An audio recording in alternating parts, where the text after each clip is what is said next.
നിന്റെ പേരെന്താ പറഞ്ഞു?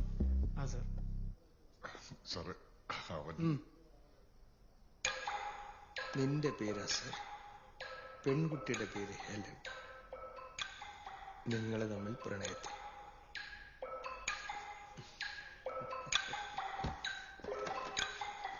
ചെന്നൈയിൽ പോയതിൽ പെട്ടെന്നൊരു വെളിപാട് കിട്ടി ഇവിടെ തിരിച്ചെത്തുന്നു.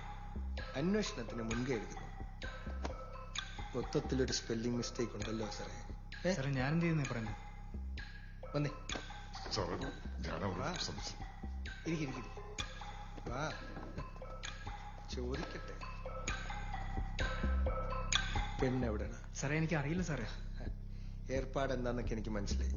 അതുകൊണ്ട് ചോദിക്കുന്ന ചോദ്യത്തിന് കൃത്യമായി ഉത്തരം പറഞ്ഞ നമ്മൾക്കെല്ലാവർക്കും സമാധാനമായിട്ട് വീട്ടിൽ പോകാം. സാറേ എനിക്ക് അറിയില്ല അവൾ എവിടെ വന്ന. തന്തയുടെ മുന്നിൽ വെച്ച് പറയാനുള്ള ബുദ്ധിമുട്ടാണെങ്കിൽ നീ എന്നോട് രഹസ്യമായിട്ട് പറടാ. സാറെന്താ പറഞ്ഞേ?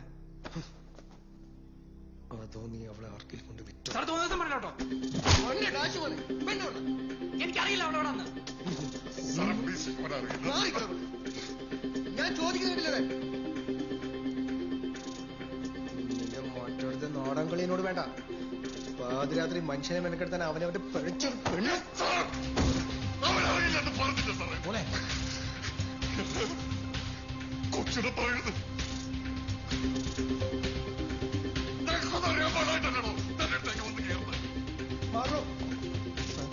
എന്താണോ എന്താ പ്രശ്നം? സാറേ അയാളുടെ മോളെ കാണുന്നില്ല എന്ന് പറഞ്ഞ് ഞങ്ങളുടെ മെക്കിട്ട് കയറിക്കൊണ്ടിരിക്കുക. മിണ്ടാതിരി. എന്താ പ്രശ്നം? സാറേ കൊച്ചിനെ കാണാനായിട്ട് മണിക്കൂറിലാണ് ഇതുവരെ അന്വേഷണം നടന്നില്ല. ഒരു കംപ്ലൈന്റ് കൊണ്ട് രജിസ്റ്റർ ചെയ്തിട്ടില്ല. ഒന്ന് സൈബർ സെല്ലിൽ വിളിച്ചു ചോദിക്കാൻ പറഞ്ഞാ ഇവരെ തനിച്ചടച്ചു. താനെന്താണോ കേസ് രജിസ്റ്റർ ചെയ്യാത്തത്? സാറേ തന്നോടൊക്കെ എത്ര പ്രാവശ്യം പറഞ്ഞിട്ടുണ്ട്. ആ സൈബർ സെല്ലിലേക്ക് ഒന്ന് വിളിച്ച് അന്വേഷിച്ചാൽ എന്താ? അത് സാറേ ഈ രാത്രി താൻ മുഹൂർത്തം കുറിച്ച് വരുമ്പോഴേക്ക് ആ കൊച്ചിന് എന്തൊക്കെ സംഭവിച്ച ആര് സമാധാനം പറയണോ? ആ കുട്ടിയുടെ ഫോണിന്റെ സ്റ്റാറ്റസ് എന്താ? സാർ റിംഗ് ചെയ്യുന്നുണ്ട്, പക്ഷെ ഫോൺ എടുക്കുന്നില്ല. താൻ പോയി സൈബർ സെല്ലിൽ വിളിച്ച് കാര്യങ്ങൾ അന്വേഷിച്ചേ. ചെല്. ശരി സാർ.